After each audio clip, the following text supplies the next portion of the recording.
그날 강물 속에서 마지막으로 내 손을 잡아 끌어올린 그 따뜻한 손.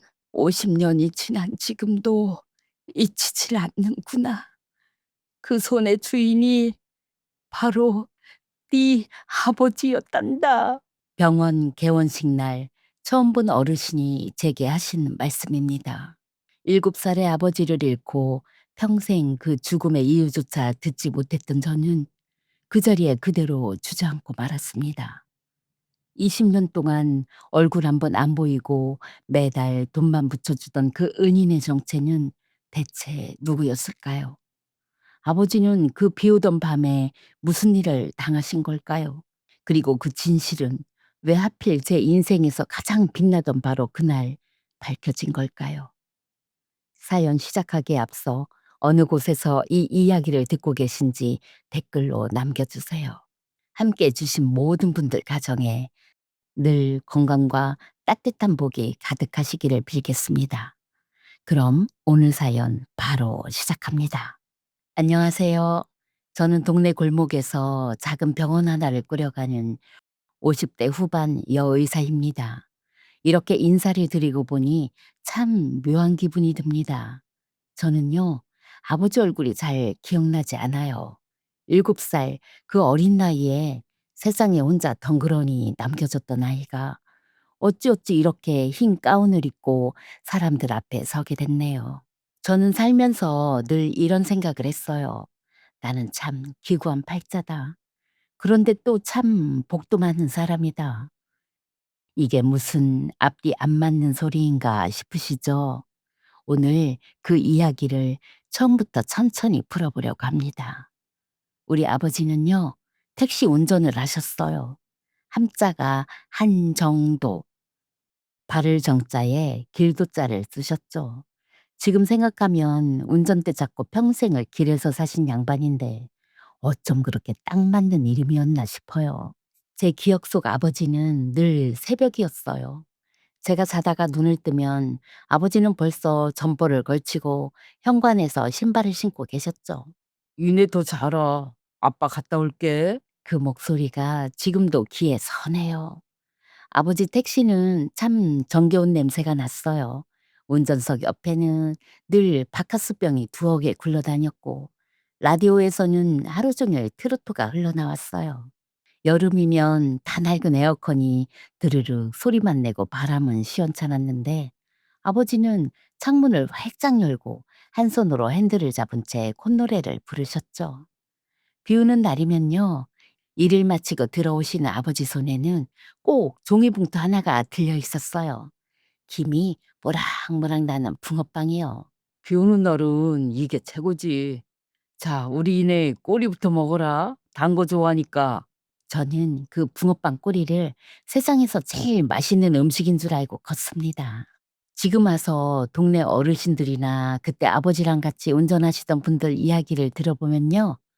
우리 아버지가 그렇게 법 없이도 살 사람이었대요. 한 번은 같은 회사 기사 아저씨가 이런 말씀을 하시더라고요. "네 아버지? 그 양반은 손님 태우고 가다가도 길에 누가 쓰러져 있으면 미터기고 뭐고 다 꺼버리고 그 사람부터 병원에 들쳤고 가던 사람이었어. 그러다 손님한테 욕도 어지간히 먹었지. 근데도 끝까지 그러더라. 사람이 먼저지 돈이 대수냐고." 그 말을 들을 때만 해도 저는 그저 우리 아버지가 마음씨 좋은 분이었구나. 딱 그 정도로만 생각했어요. 아버지는 저를 혼자 키우셨어요. 우리 어머니는요, 제가 돌도 채 지나기 전에 병으로 세상을 떠나셨다고 했어요. 그래서 저는 어머니에 대한 기억이 단 한 조각도 없습니다. 사진 속에서 환하게 웃고 있는 곱고 젊은 그 얼굴이 제가 아는 어머니의 전부예요. 아버지는 그 젊은 나이에 호라비가 되어서 운전대 잡으랴, 어린 딸 키우랴, 정말 안 해본 고생이 없으셨을 거예요. 기저귀를 갈고, 밤새 우는 저를 업고 골목을 돌고, 도시락을 싸고, 그 큰 손으로요. 제 이름도 아버지가 직접 지으셨어요. 제가 한글을 갓 뗐을 무렵 아버지가 무릎에 저를 앉혀놓고 종이에 제 이름을 또박또박 써주셨던 그 밤을 저는 평생 못 잊어요. 이내야, 네 이름이 왜 이내인 줄 아니? 여기 이 글자는 어질인자야. 어질다는 게 뭐냐면 남을 불쌍히 여길 줄 아는 마음이야. 그리고 이 글자는 사랑의 자, 사랑한다는 뜻이지.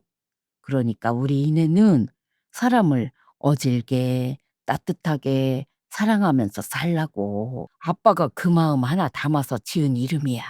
알았지? 저는 그게 무슨 대단한 뜻인지도 모르고 그냥 아빠 무릎이 따뜻해서 좋다고 까르르 웃기만 했어요. 그때는 정말 몰랐어요. 그 이름 석자가 아버지가 저한테 남겨주실 수 있는 거의 유일한 유산이 될 거라는 걸요. 그 일은 제가 7살 되던 해 늦여름에 일어났습니다. 그날도 비가 참 많이 왔어요. 장대비가 창문을 두드리던 밤이었죠. 아버지는 저녁을 차려주시고는 "오늘 비 와서 손님이 많을 거다. 한탕 더 뛰고 올 테니 일찍 자라."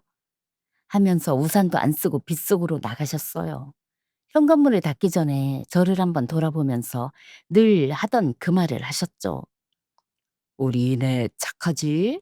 아빠 금방 올게." 그리고는 아버지는 영원히 돌아오지 않으셨어요. 그다음 날 제가 들은 말이라고는 어른들이 저를 끌어안고 울면서 했던 딱 한마디뿐이었어요. "이내야, 아빠가 하늘 날아가셨어." 7살짜리가 그게 무슨 뜻인지 어떻게 다 알았겠어요. 저는 그저 아빠가 며칠 멀리 운전 갔다가 곧 붕어빵 사들고 올 거라고 믿었어요. 며칠을, 몇 주를요. 그런데 이상한 게 하나 있었어요. 어른들 중 그 누구도 우리 아버지가 어떻게 돌아가셨는지를 저한테 말해주지 않는 거예요. 교통사고였는지, 어디가 아프셨는지, 무슨 일이 있었는지. 제가 조금 자라서 "아빠 왜 죽었어요?" 하고 물을 때마다 다들 그냥 말끝을 흐리거나 한숨만 푹 쉬거나 화제를 돌려버리더라고요. 저는 그게 어린 마음에 어찌나 답답하고 무섭던지요. 그렇게 저는 7살에 우리 할머니 손에 맡겨졌습니다. 할머니는 본명보다 그냥 만둣집 할머니라고 더 많이 불리셨죠. 시장 한 구석 비가 새는 천막 아래에서 할머니는 새벽마다 만두를 빚으셨거든요. 제가 처음 그 만둣집에 들어서던 날을 저는 아직도 기억해요. 김이 펄펄 나는 커다란 찜통, 밀가루가 하얗게 묻은 도마, 그리고 차가운 물에 만두소 재료를 씻느라 빨갛게 얼어터진 할머니의 손등. 그 손으로 할머니는 부모 잃고 눈만 멀뚱멀뚱하던 저를 꼭 끌어안으셨어요. 만두 빚던 손에서 나던 그 밀가루 냄새가 저한테는 그날부터 집 냄새가 됐습니다. 할머니는 입버릇처럼 그러셨어요. "우리 이내 아빠 목까지 할미가 다 키운다. 걱정 마라." 그러면서도 제가 "할머니, 우리 아빠 왜 돌아가셨어?" 하고 물으면 할머니는 빚던 만두를 가만히 내려놓고는 한참을 그 비세던 천막 너머 먼 데만 바라보셨어요. 아무 말도 없이요. 그 눈빛이 어찌나 아득하던지 어린 저는 다시는 그걸 묻지 못했습니다. 할머니의 하루는 깜깜한 새벽부터 시작됐어요.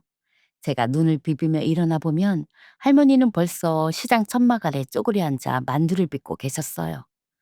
커다란 고무대야에 부치며 당면이며 으깬 두부를 넣고 손으로 쓱쓱 버무린 소를 얇게 민 만두피에 한 숟가씩 올려서 그 트고 갈라진 손가락으로 야무지게 주름을 잡으셨죠. 하나, 둘, 셋. 그 손이 어찌나 빠른지 옆에서 보고 있으면 만두가 그냥 손끝에서 피어나는 것 같았어요. 저는 그 옆에 붙어 앉아 일을 거들었어요. 다 빚은 만두를 채반에 옮기고 손님이 오면 봉지에 담고 잔돈을 거슬러 드리고요. 시장 사람들이 다 저를 예뻐했어요.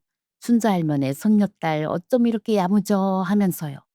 옆 가게 생선 파는 아주머니는 안 팔린 자반 한 토막을 슬쩍 쥐어주셨고 떡집 할아버지는 김나는 백설기를 한 조각씩 떼어주셨어요. 다들 넉넉지 않은 형편이었는데도 부모 없는 어린 것이라고 그렇게들 챙겨주셨죠. 가난했어요. 정말 가난했어요. 겨울이면 천막 틈으로 칼바람이 들어와서 할머니랑 저는 등을 맞대고 작은 화로 하나의 의지에 곱은 손을 녹였어요. 그래도 저는 그 시절이 마냥 춥지만은 않았어요. 할머니 등이 참 따뜻했거든요. 할머니는 입버릇처럼 그러셨어요. 이내야, 사람은 가진 게 없어도 마음까지 가난하면 못 쓴다. 남이 어려우면 내 입에 든 것 한 술이라도 떼어줄 줄 알아야 사람이요. 저는 그 말이 언젠가 아버지가 제 이름을 풀어주시던 그 말이랑 똑 닮았다고 생각했어요. 어질게 따뜻하게 살라던 그 말이요. 핏줄이 무섭긴 무섭더라고요. 얼굴도 잘 기억 안 나는 아버지랑 그 어머니인 우리 할머니가 어쩜 그렇게 같은 말을 하셨는지요. 그러던 어느 날이었어요. 제가 국민학교 4학년쯤 됐을 때였나? 할머니가 우체국에 다녀오시더니 손에 쥔 종이 한 장을 한참 들여다보면서 고개를 갸웃거리시는 거예요. 할머니, 그게 뭐야? 글쎄다. 누가 우리 앞으로 돈을 붙였는데 이게 보내는 사람이 누군지를 통 모르겠구나. 우편안이었어요. 그것도 제법 큰 돈이요. 그런데 보내는 사람 자리에는 이름도 주소도 없고 그저 사소한 번호 하나하고 은인 이렇게 딱 두 글자만 적혀 있더라고요. 같이 온 쪽지에는 또박또박한 글씨로 단 한 줄이 쓰여 있었어요. 이내가 마음 편히 공부할 수 있도록 보탭니다. 부디 받아주세요. 할머니는 그 돈을 선뜻 못 쓰셨어요. 세상에 공짜가 어디 있냐? 모르는 돈은 무서운 게다. 하시면서 우체국에 가서 돌려보낼 방법을 알아보기도 하셨죠. 그런데 사서함으로는 돈을 되돌려 보낼 길이 없었어요. 그렇게 할머니가 망설이고 계시는 사이에 다음 달에 또 돈이 왔어요. 그 다음 달에도요. 마침 그 무렵 할머니 만두 장사가 영 시원찮았어요. 시장어귀에 번듯한 분식 가게가 들어서면서 우리 천막을 찾던 손님이 뚝 끊겼거든요. 할머니는 며칠을 끙끙 앓으시더니 어느 밤 제 손을 꼭 잡고 그러셨어요. 이내야, 할미가 이 돈 너 공부시키는 데만 쓰마. 한 푼도 허투루 안 쓰고 다 적어뒀다가 언젠가 이 은인이라는 분 만나는 날이 오면 그때 다 갚을 거다. 그러니 너는 그저 고맙게만 생각하고 열심히만 하면 된다. 알았지? 그 돈으로 참 많은 게 달라졌어요. 제 도시락 반찬이 김치 한 가지에서 노란 계란말이로 바뀌었고 겨울이면 솜이 두툼하게 든 외투를 입을 수 있었어요. 새 학기마다 참고서도 새 것으로 샀고요. 무엇보다 할머니가 새벽에 그렇게까지 몸을 혹사하지 않으셔도 됐어요. 저는 그게 제일 좋았어요. 은희는 1년에 한두 번 돈과 함께 짧은 쪽지를 보냈어요. 긴 사연은 한 번도 없었어요. 겨울인데 감기 조심하렴. 밥은 거르지 말고. 공부도 좋지만 너무 무리하지 말거라. 꼭 그렇게 멀찍이 서서 가만히 지켜보는 사람 같은 말투였어요. 저는 쪽지가 올 때마다 할머니한테 소리내서 읽어드렸고, 다 읽고 나면 그걸 작은 과자 깡통에 차곡차곡 모아뒀어요. 그러면서 어린 마음에 어찌나 궁금했는지 몰라요. 이분은 대체 누굴까? 왜 얼굴도 안 보여주고 이름도 안 알려줄까? 우리 엄마 친구일까? 아니면 우리 아빠를 알던 사람일까? 할머니한테 아무리 여쭤도 낸들 아니야. 그저 고마운 뿐이지 하실 뿐이었어요. 그리고 저는 그때까지도 우리 아버지가 어쩌다 돌아가셨는지를 알지 못했어요. 가끔 용기를 내서 여쭤봐도 할머니는 만두 빚던 손을 딱 멈추고 긴 한숨을 한번 내쉬고는 다 지난 일이다. 너는 몰라도 된다. 하면서 입을 닫아 버리셨거든요. 얼굴 없는 은인, 그리고 입에 올리지 못하는 아버지의 죽음. 이 두 가지가 제 어린 시절 내내 풀지 못한 수수께끼로 가슴 한구석에 자리 잡고 있었어요. 그렇게 저는 이름도 얼굴도 모르는 누군가의 손길에 기대어 무럭무럭 자랐습니다. 그런데 말이에요. 사람 마음이라는 게 참 간사하지요. 중학교 교복을 입고부터 그렇게 고맙기만 하던 마음에 자꾸 엉뚱한 것이 섞이기 시작했어요. 친구들이 부모님 손을 잡고 등교하는 모습을 볼 때마다, 친구 아버지가 운동의 날 무등을 태워주는 모습을 볼 때마다 제 가슴 한구석이 까닭없이 삐뚤어지는 거예요. 왜 나는 엄마도 아빠도 없을까? 왜 나는 얼굴도 모르는 사람한테 동냥하듯 돈을 받아 살아야 할까? 왜 나는 다 쓰러져가는 시장 천막이 집일까? 그 비뚤어진 마음이 우리 할머니 가슴에 대못을 박는 데까지 가는 데는 그리 오랜 시간이 걸리지 않았어요. 중학교 2학년이 되면서 저는 완전히 다른 아이가 됐어요. 그렇게 야무지다고 시장 사람들 칭찬을 듣던 아이가 어느 순간부터 할머니 만두집 근처에는 얼씬도 안 하려고 들었어요. 친구들이 너네 집 어디냐고 물으면 가슴이 철렁 내려앉았죠. 시장 천막이 우리 집이라는 말을, 그 다 쓰러져가는 천막에서 만두를 판다는 말을 도저히 입 밖에 낼 수가 없었거든요. 그래서 저는 친구들을 한 번도 집에 데려가지 않았어요. 거짓말로 둘러대고 학교가 끝나면 일부러 멀리 돌아서 집에 들어갔어요. 은인이 보내주는 쪽지도 더는 읽지 않았어요. 겨울인데 감기 조심하렴. 그 따뜻한 한 줄이 그때는 왜 그렇게 비참하게 느껴졌는지요.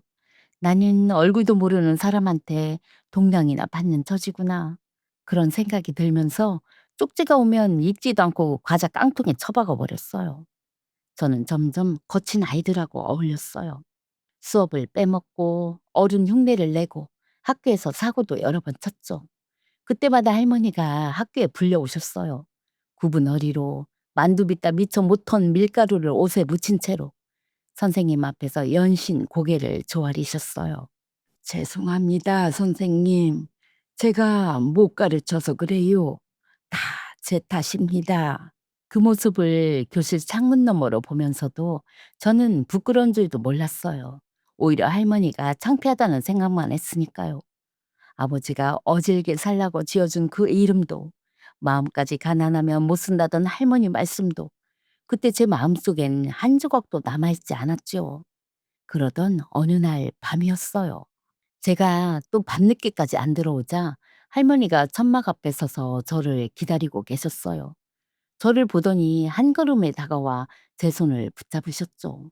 이내야, 너 요새 대체 왜 이러냐? 응? 할미한테 말을 좀 해봐라. 무슨 일이 있는 게냐? 그 순간 제 안에서 뭔가가 터져버렸어요. 저는 할머니 손을 거칠게 뿌리치면서 소리를 질렀어요. 할머니가 뭘 알아? 이 냄새나는 만두집도 싫고 맨날 모르는 사람이 던져주는 돈으로 사는 것도 지긋지긋하다고. 친구들이 집이 어디냐고 물어보면 내가 뭐라고 해? 시장 천막에서 만두 판다고 말해?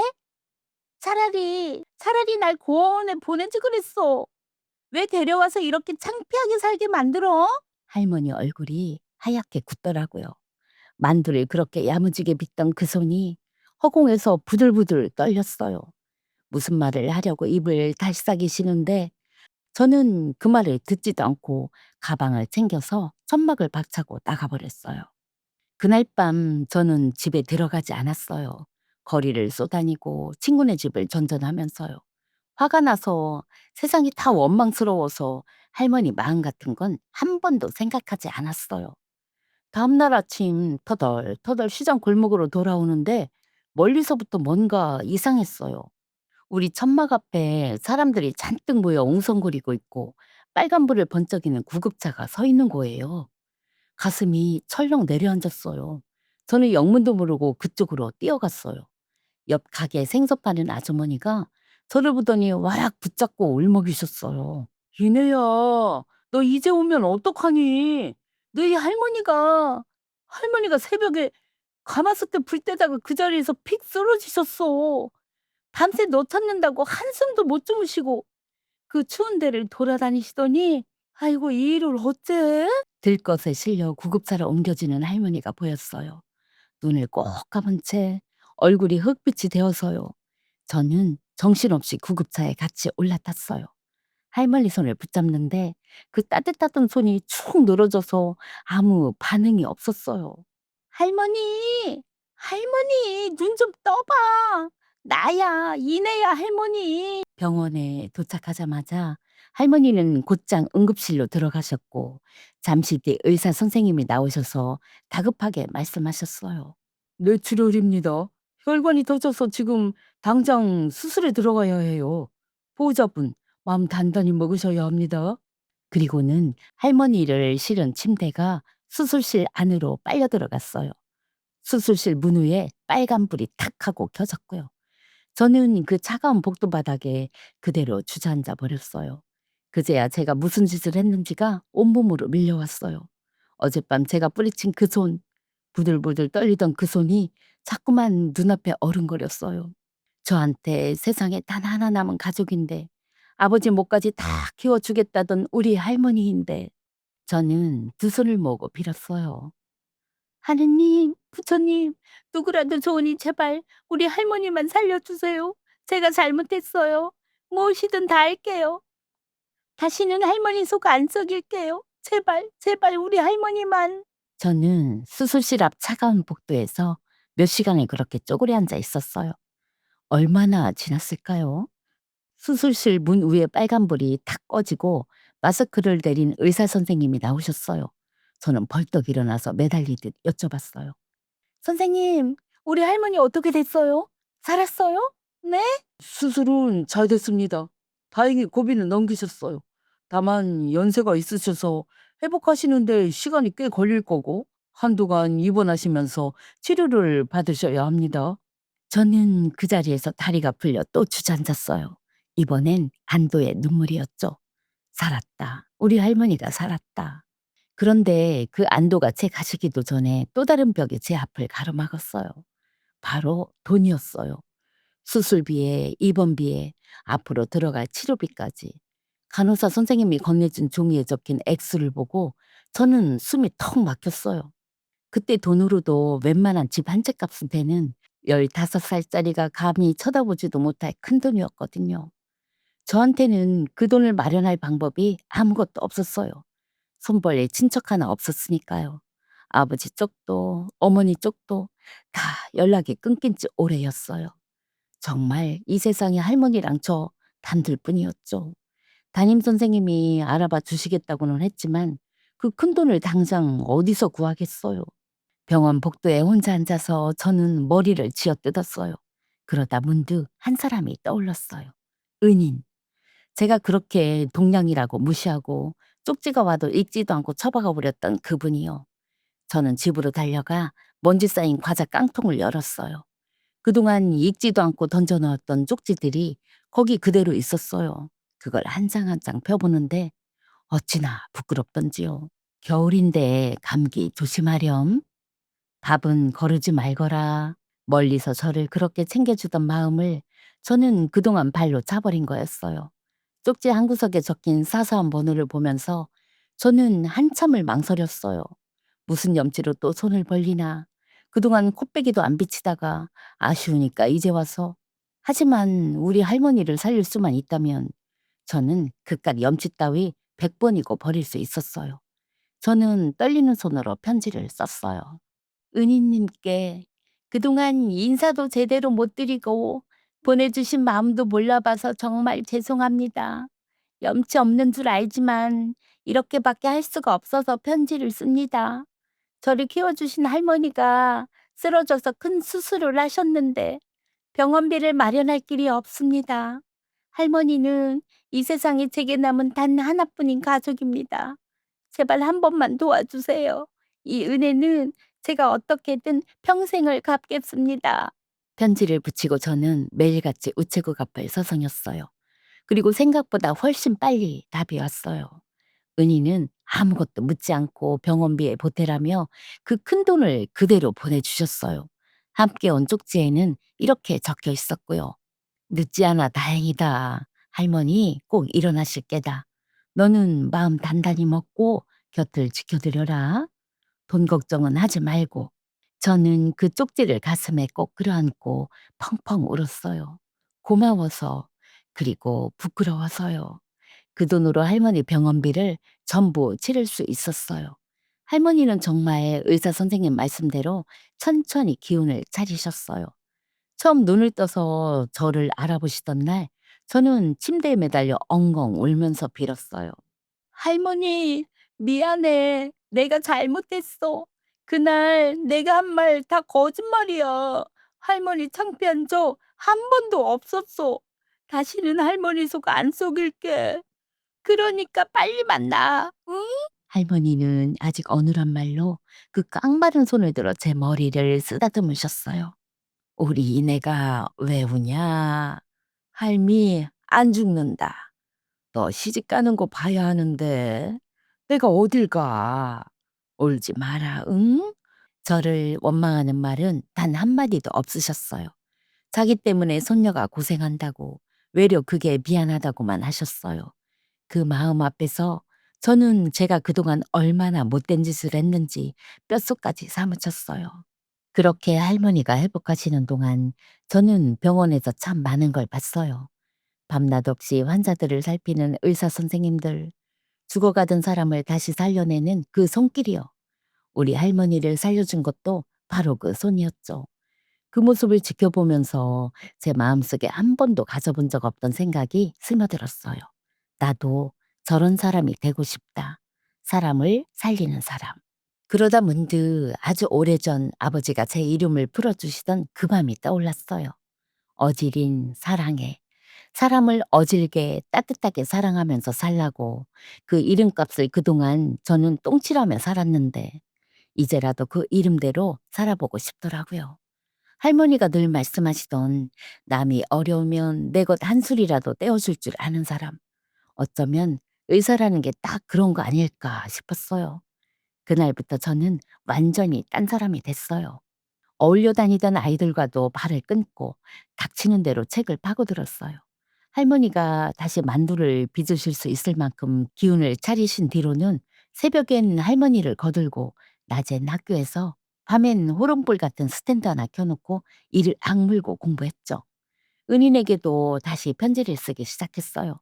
이번엔 동량이 아니라 부끄럽지 않은 손녀가 되겠다는 약속을 담아서요.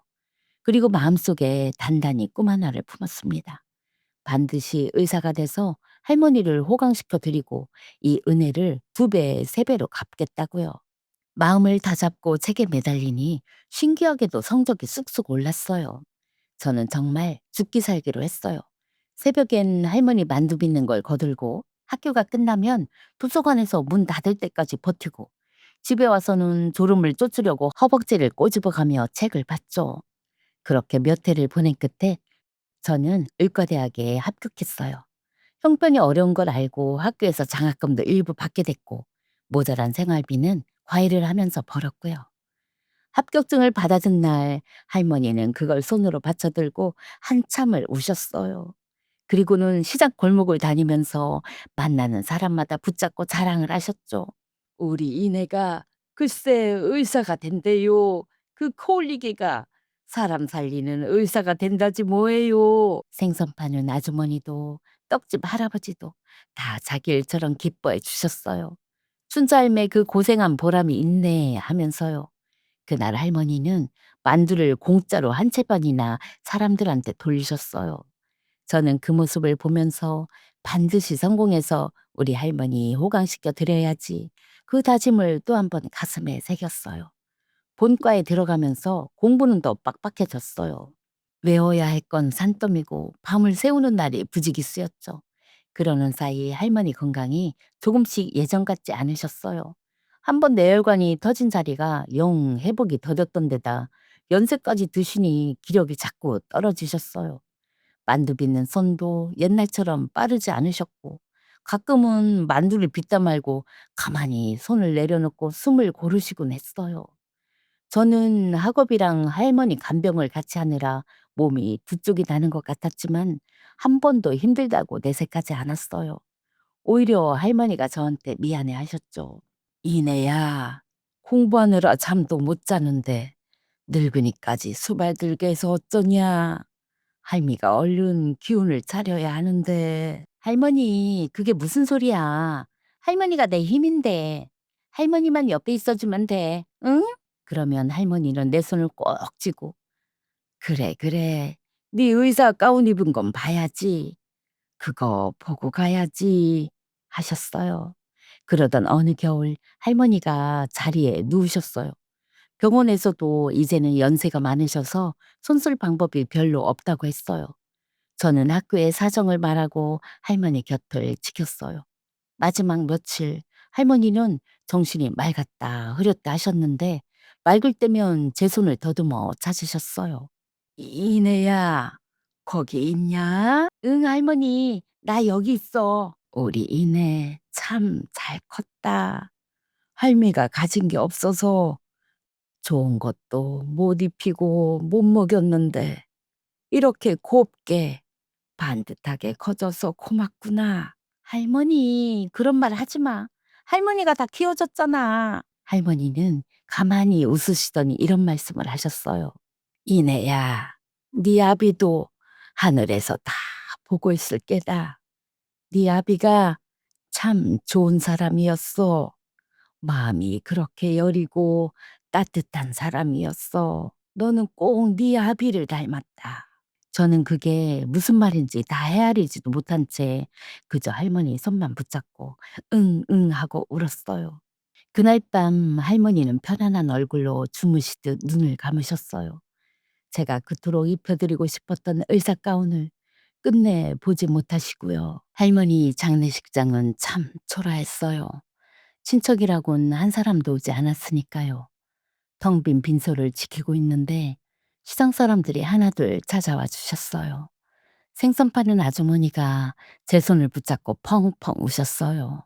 이내야, 너희 할머니 너 의사 되는 거 그렇게 보고 싶어 하셨는데 그것만 보고 가셨어도 좋았을 텐데. 아이고, 우리 춘자 할매. 떡집 할아버지는 말없이 백설기 한 시루를 쪄오셔서 상에 올려주셨어요. 제가 어릴 적 한 조각씩 떼어주시던 그 김나는 백설기를요. 그분들이 아니었으면 저는 우리 할머니를 정말 외롭게 보낼 들을 뻔했어요. 저는 할머니가 떠나신 걸 은인에게도 편지로 알렸어요. 그동안 키워주신 할머니가 돌아가셨다고. 이제는 제가 꼭 한번 찾아뵙고 그동안의 은혜를 갚고 싶다고요. 하지만 은희는 이번에도 조용히 사양하셨어요. 할머니 일은 내 마음도 무너지는구나. 부디 잘 보내드려라. 그리고 나를 찾는 일은 아직은 때가 아니란다. 너는 네 갈 길을 묵묵히 가다오. 그거면 된다. 그러면서도 후원은 이제 제 앞으로 변함없이 계속 보내주셨어요. 할머니가 가시고 나니 한 가지가 더 사무쳤어요. 우리 아버지가 어떻게 돌아가셨는지 그 비밀을 아는 사람이 이제 이 세상에 아무도 없는 것 같았거든요. 할머니는 끝끝내 그 이야기를 입에 올리지 않으셨으니까요. 저는 그 풀지 못한 수수께끼를 그냥 가슴 깊은 곳에 묻어두기로 했어요. 저는 슬픔을 공부로 버텼어요.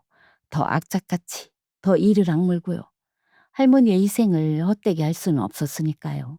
그렇게 몇 년을 더 매달린 끝에 저는 마침내 의사 국가고시에 합격했어요. 드디어 흰 가운을 입게 된 거예요. 그런데 그 기쁜 날 제 합격을 축하해 줄 사람이 곁에 아무도 없었어요. 버선발로 달려오겠다던 우리 할머니는 이미 이 세상에 안 계셨으니까요. 저는 흰 가운을 입은 채로 할머니가 잠들어 계신 곳을 찾아갔어요. 그리고 한참을 그 앞에 서서 아이처럼 엉엉 울었어요. 할머니, 나왔어. 나 진짜 의사 됐어. 할머니가 그렇게 보고 싶어 하던 가운, 이거야, 이거. 이거 입었어. 다 할머니 덕분이야. 할머니 없었으면 나 여기까지 못 왔어. 고마워, 할머니. 그리고 미안해. 호강 한번 못 시켜드려서 정말 미안해. 그렇게 흰 가운을 입은 뒤로 저는 십수년을 환자들 곁에서 정신없이 보냈어요. 그리고 세월이 흘러 마침내 제 이름 석자를 내건 작은 병원의 문을 여는 날이 왔습니다. 간판에 불이 들어오고 문 앞으로는 축하 화환이 길게 늘어섰어요. 시장 천막에서 만두를 봉지에 담던 그 콜리게가 흰 가운을 입고 자기 병원을 열다니. 거울에 비친 제 모습을 보면서 저는 몇 번이나 울컥했는지 몰라요. 그동안 함께 일했던 동료 의사들, 오랫동안 저를 봐주신 단골 환자분들이 와서 손뼉을 쳐주셨어요. 조촐하게 테이프 커팅을 하고 사람들이 모여 덕담을 나누는데 저는 문득 가슴 한구석이 텅 비는 걸 느꼈어요. 이렇게 기쁜 날, 제 손을 잡고 같이 기뻐해 줄 가족이 한 사람도 없었거든요. 버선발로 달려오겠다던 우리 할머니도, 얼굴조차 가물가물한 우리 부모님도요. 저는 진료실 책상 위에 할머니 사진을 한 장 올려뒀어요. 할머니, 나 드디어 내 병원 열었어. 보고 있지? 그렇게 속으로 인사를 했죠. 사실 저는 그날을 앞두고 은인에게도 편지를 보냈었어요. 늘 그랬듯이요. 제 인생에 큰일이 있을 때마다 저는 그 사서함으로 소식을 전해왔거든요. 이번엔 이렇게 썼어요. 은희님, 저 드디어 제 병원을 엽니다. 이게 다 은희님 덕분이에요. 염치 없지만 이번만큼은 꼭 한번 뵙고 싶습니다. 그동안 받은 은혜 평생을 갚아도 모자라요. 부디 와주세요. 하지만 답장은 오지 않았고 저는 이번에도 마음을 접고 있었어요. 평생 얼굴 한번 안 보여주신 분이 새삼 오시겠나 싶어서요. 그렇게 사람들 사이에서 인사를 나누고 있을 때였어요. 병원 한쪽 구석에 한 번도 본 적 없는 나이 지긋한 여성분이 조용히 서 계신 게 눈에 들어왔어요. 동료의 가족도 아니고 제가 봐온 환자분도 아니었어요. 정말 한 번도 뵌 적 없는 얼굴이었죠. 그런데 그분이 손수건을 꺼내 입을 막고는 어깨를 들썩이며 울고 계신 거예요. 손에는 색이 누렇게 바랜 낡은 봉투 하나를 꼭 쥐고서요. 저는 이상한 생각이 들면서도 차마 그냥 둘 수가 없었어요. 생판 모르는 분이 제 병원에 와서 저렇게 우시는데 모른 척할 수가 없잖아요. 저는 조심스럽게 그분에게 다가가 인사를 드렸어요. 안녕하세요, 어르신. 저는 오늘 이 병원을 연 의사 한인혜라고 합니다. 실례지만 제가 한 번도 못 뵌 분 같은데 어디 편찮으셔서 오셨을까요? 아까부터 계속 눈물을 흘리고 계셔서요. 그러자 그분이 고개를 들어 저를 보시는데 그 눈이 어찌나 떨리던지요. 한참을 저를 바라보시더니 겨우 입을 떼셨어요. 네가 정말 이내구나. 우리 이내가 이렇게 컸어. 이렇게 훌륭한 의사가 됐어. 저는 어리둥절했어요. 처음 보는 분이 제 이름을 부르고 저를 우리 이내라고 하시니까요. 저를 아세요? 제 이름을 어떻게? 그분은 제 물음에 대답 대신 눈물만 뚝뚝 흘리셨어요. 그러더니 떨리는 두 손으로 꼭 쥐고 있던 그 낡은 봉투를 제게 내미셨어요. 이걸 너한테 꼭 보여줘야 할 것 같아서 놀라지 말고 한번 보겠니? 저는 영문도 모른 채 그 봉투를 받아들었어요. 봉투 안에는 두 가지가 들어있었어요. 하나는 세월에 누렇게 바래고 기퉁이가 다해진 신문 조각이었어요. 그리고 다른 하나는 낡은 택시 기사증이었어요. 빛바랜 흑백 사진 속에서 한 젊은 남자가 어색하게 웃고 있었어요. 그 옆에 적힌 이름 석자, 한정도. 우리 아버지였어요. 심장이 쿵 내려앉았어요. 저는 떨리는 손으로 그 옆에 신문 조각을 펼쳐봤어요. 누렇게 변한 종이 위에 굵은 글씨로 박힌 제목이 눈에 들어왔어요. 폭우 속 강물에 뛰어들어 시민 구한 택시기사, 끝내 돌아오지 못해.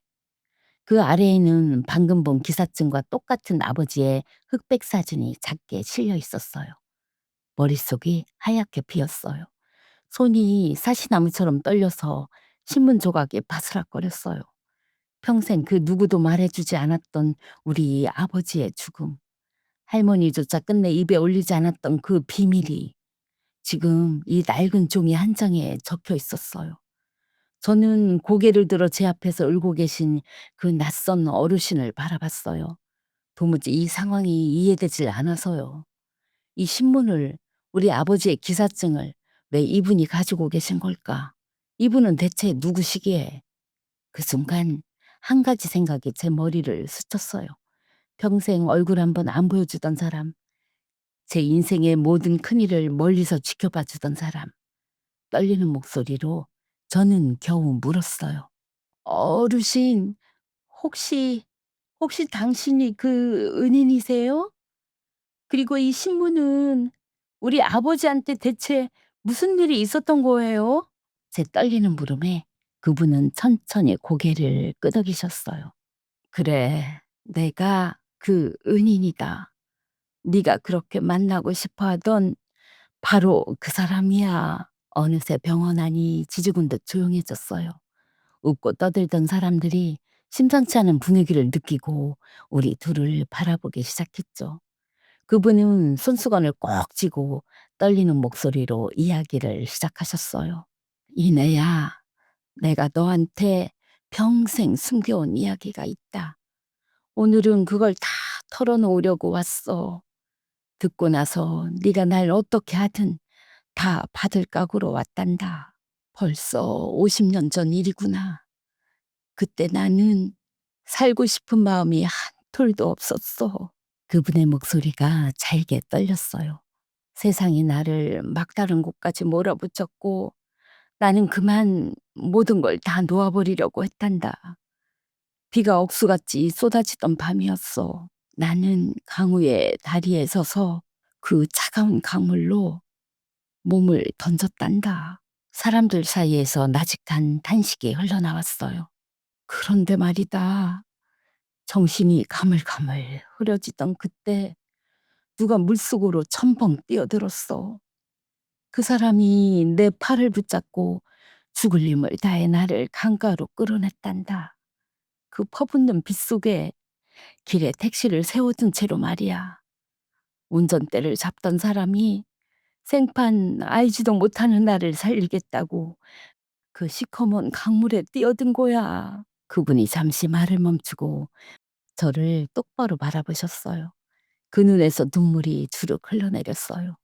그날 강물 속에서 마지막으로 내 손을 잡아 끌어올린 그 따뜻한 손.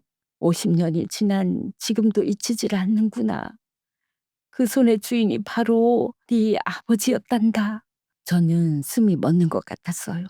나는 그렇게 강가에 밀려 올라와 정신을 잃었고 깨어났을 땐 그 사람이 보이지 않았어. 나를 무트로 밀어 올리고는 그이가 그만 거센 물살에 휩쓸려 가버린 거야. 끝내, 끝내 돌아오지 못했어. 나 같은 거 하나 살리겠다고 그 좋은 사람이. 나중에 신문을 보고서야 알았다. 그 사람 이름이 한정도라는 걸. 7살 난 어린 딸 하나 두고 아내도 먼저 보내고 단둘이 살던 택시 기사였다는 걸. 그리고 그 어린 딸이 바로 너였다는 걸. 그분은 가슴을 쥐어뜯듯 옷깃을 움켜잡으셨어요. "내가 무슨 낯으로 네 앞에 서겠니? 네 아버지가 나 하나 살리겠다고 목숨을 내놓았는데 네가 아비 없는 자식으로 그렇게 자라는 게 다 나 때문인데 나는 차마 얼굴을 들 수가 없었어. 그래서 나는 이름도 얼굴도 다 숨기고 그저 멀리서라도 너를 돕기로 마음먹었단다. 은인이라는 두 글자 뒤에 숨어서 말이야. 네가 그 과자 깡통에 차곡차곡 모아뒀던 쪽지들 그거 다 내가 쓴 거다. 할머니 그 큰 수술비도 네 학비도 다 그게 내가 네 아버지한테 그리고 너한테 할 수 있는 유일한 속죄였어." 저는 그 자리에 얼어붙은 채로 듣고 있었어요. 평생 풀지 못했던 모든 수수께끼가 한꺼번에 풀리는 순간이었어요. 얼굴 없는 은인도 그 누구도 말해주지 않던 아버지의 죽음도 모든 게 이 한 사람으로 이어져 있었던 거예요. 가슴속에서 별의별 감정이 다 소용돌이쳤어요. 저도 모르게 떨리는 목소리가 새어나왔어요. "그럼 우리 아버지가 아주머니 때문에 그래서 제가 7살에 아빠 얼굴도 다 잊어버리고 평생을 그렇게 혼자." 그분은 제 말에 그대로 무너지듯 고개를 떨구셨어요. "그래. 다 내 탓이다. 날 원망해라. 마음껏 미워하고 욕을 해도 좋아. 그 말 들으려고 죽기 전에 한 번은 네 앞에 무릎 꿇으려고 온 거야. 미안하다 이내야. 정말, 정말 미안하다." 저는 떨리는 손에 든 그 낡은 신문 조각을 다시 내려다봤어요. 흑백 사진 속에서 어색하게 웃고 있는 우리 아버지, 그리고 제 앞에서 50년을 죄책감에 짓눌려 살아온 한 노인의 눈물. 그 순간 잊고 있던 목소리들이 한꺼번에 떠올랐어요. 어지린 사랑에, 사람을 어질게 따뜻하게 사랑하면서 살라고 아버지가 제 무릎에 앉혀놓고 이름을 풀어주시던 그 밤. 사람은 마음까지 가난하면 못 쓴다. 남이 어려우면 내 것 한 술이라도 떼어줄 줄 알아야 사람이다 하시던 할머니의 입버릇. 그리고 할머니가 눈을 감으시기 전 제 손을 더듬어 잡고 하신 마지막 말. "네 아비가 참 좋은 사람이었어. 마음이 그렇게 여리고 따뜻한 사람이었어." 저는 알 수 있었어요. 우리 아버지는 그날 그 강물 앞에서 단 1초도 망설이지 않으셨을 거라는 걸요. 길에 쓰러진 사람만 봐도 미터기를 끄고 병원으로 내달리던 그 양반이 눈앞에서 사람이 죽어가는데 어떻게 가만히 보고만 있었겠어요. 그게 우리 아버지였어요. 그리고 그 아버지의 피가, 그 마음이 저한테도 흐르고 있었던 거예요. 저도 결국 사람 살리는 의사가 됐으니까요. 저는 신문 조각을 가만히 내려놓고 그분의 떨리는 두 손을 꼭 잡았어요. "아주머니, 울지 마세요." 그분이 놀란 눈으로 저를 올려다보셨어요.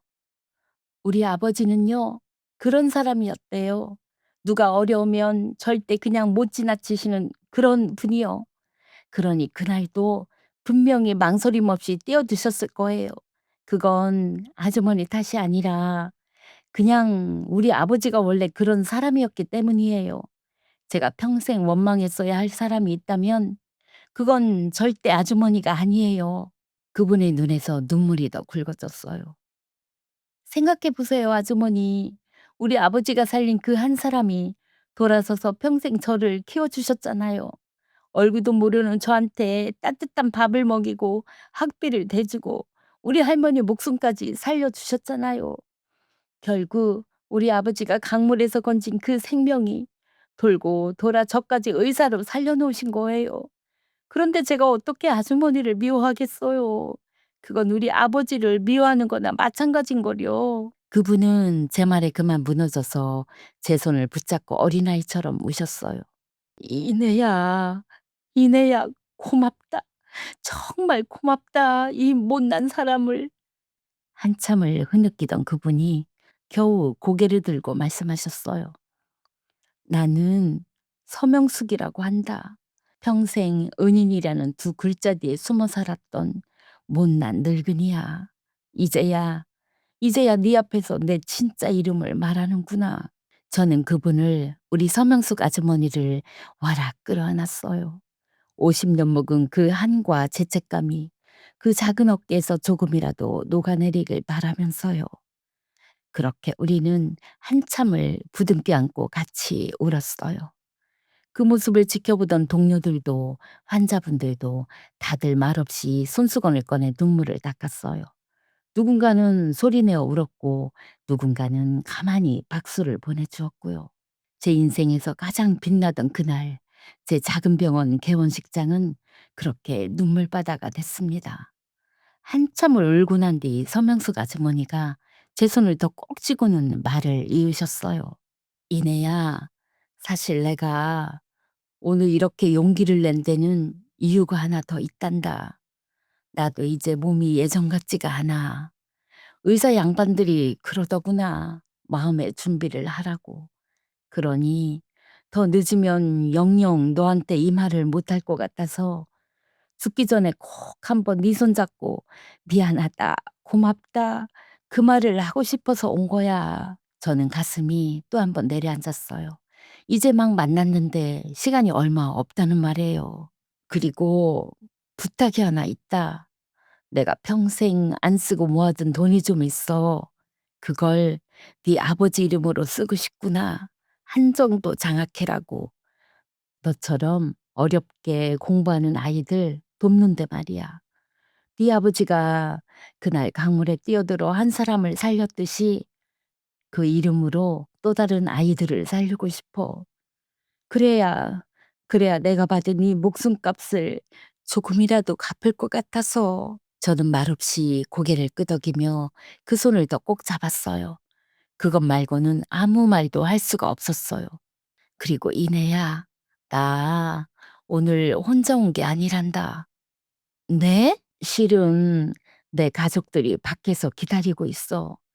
내가 그동안 너 후원하면서 우리 식구들한테는 다 이야기를 해 왔거든. 네 아버지 이야기도 네 이야기도 다들 너를 한번 만나보고 싶어 했어. 이제는 우리가 먼저 너를 받아들이자고. 식구들이 그러더구나. 들어오라고 해도 되겠니?" 저는 떨리는 목소리로 "네." 하고 대답했어요. 아주머니가 전화를 하시자 잠시 뒤 병원 문이 열리고 사람들이 들어왔어요.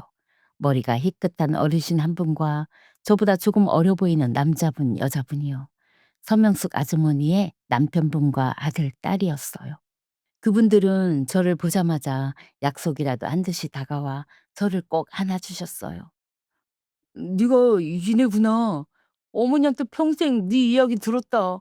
한 번도 못 봤는데도 늘 마음에 걸렸어. 이렇게 훌륭하게 커져서 정말 고맙다." 아들, 딸 되는 분들도 제 손을 잡고 눈물을 글썽이셨어요. "누나 진작 찾아왔어야 했는데 이제라도 만나서 다행이에요."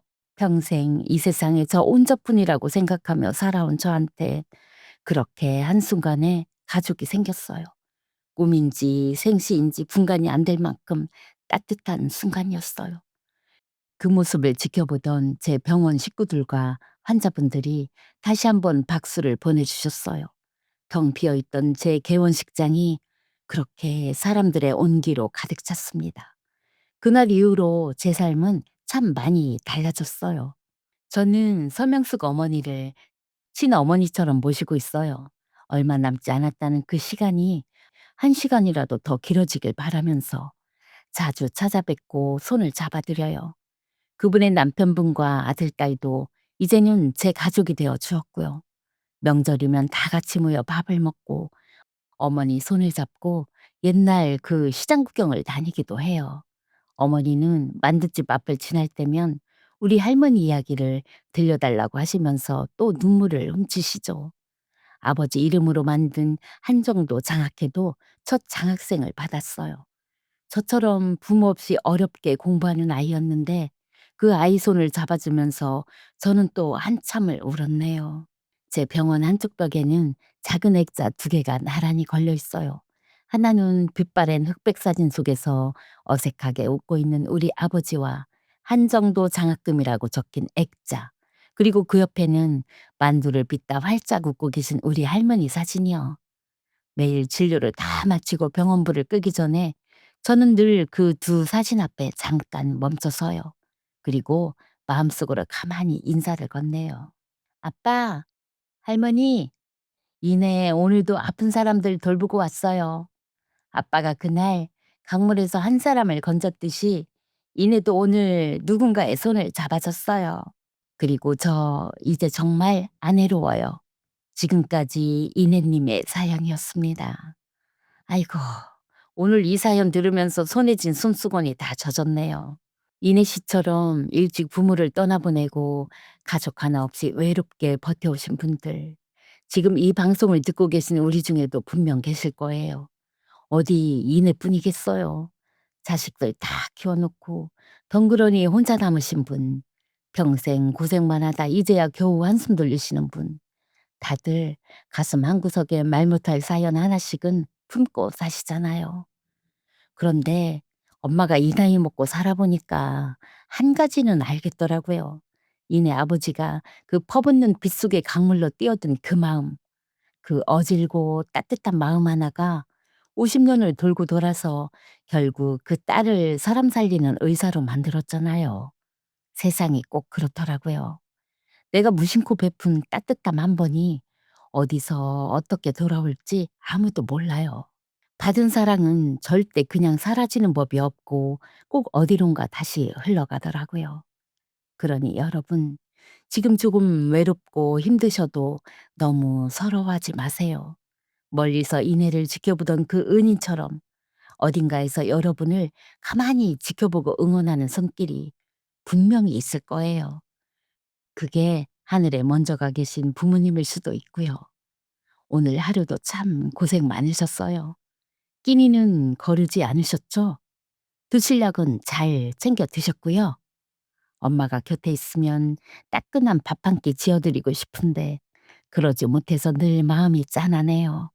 그러니 여러분이 여러분 스스로를 좀 아끼고 다독여 주세요. 우리 여러분은 절대 혼자가 아니에요. 오늘 이 사연이 여러분 마음 한구석을 조금이라도 따뜻하게 데웠다면 댓글로 딱 한마디만 남겨주세요. 지금 어디서 이 방송 듣고 계신지 발도장도 꾹 찍어주시고요. 구독이랑 좋아요 한 번씩 눌러주시면 엄마가 또 힘내서 더 좋은 사연 들고 찾아올게요. 그리고 혹시 아직 부모님이 곁에 계신 분들은 오늘 같은 밤에 안부 전화 한 통 드려보세요. "엄마, 밥 먹었어?" 그 한마디면 충분해요. 있을 때 잘하는 거 그게 세상에서 제일이더라고요. 자, 오늘도 엄마랑 함께 해 주셔서 고마워요. 다들 따뜻하게 이불 잘 덮고 주무시고 내일은 오늘보다 조금 더 좋은 일이 여러분을 기다리고 있을 거예요. 여러분 가정에 늘 건강과 복이 가득하길 친정엄마가 두 손 모아 빌게요. 그럼 우리 다음 사연에서 또 만나요.